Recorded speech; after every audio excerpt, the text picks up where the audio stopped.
এই ভাই বোনকে বললো কোল্ড ড্রিঙ্ক খাবি। আরে কি বলছিস তুই, রোজার দিন, আজকাল রোজা 5টা চলে, তুই কি একটা রোজা রাখিস নাই? আরে রোজা রেখে কি হবে বল? আরে কি হবে মানে, ফরজ রোজা। আরে আমি এগুলো রাখি না, যা যা। আর তখন বোনটি মন খারাপ করলো, দেখতে পেলো একটা ছেলে আসে ডাক দিল আর বলল তুমি রোজা রেখেছো? বললো হ্যাঁ সবগুলা রোজাই রেখেছি। আর বলল দেখ, ছোট ছেলে হয়ে রোজা রাখছে আর তুই রোজা রাখিস না, এভাবে কথা বললো বোনটি। আর তো বললো হ্যাঁ শোন, আল্লাহ তোকে বিচার করবে, রোজা রাখিস না। আরে বাদ দে, আমি তোর সামনে দেখ কোল্ড ড্রিঙ্ক খাই, তুই তাকিয়ে তাকিয়ে দেখ।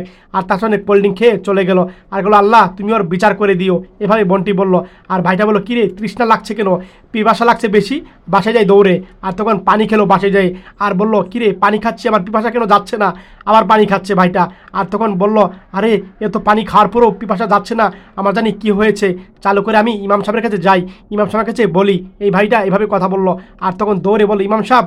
আর তখন তাকালো, আমি এত পানি খাচ্ছি পিপাসা যাচ্ছে না কেন? আর ইমাম সাহেব কথা শুনে অবাক হয়ে রইলো আর বলল কি বলছো তুমি?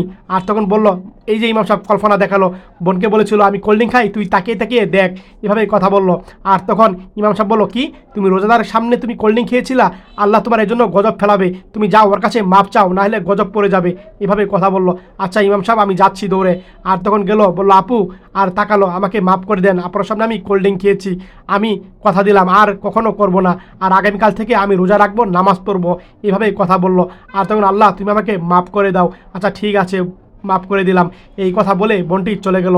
আর আল্লাহর দরবারে দুহাত তুলে ভাইটা মাপ চাইলো। সত্যি ভিডিওটা ভালো লাগলে শেয়ার করে দিন সব।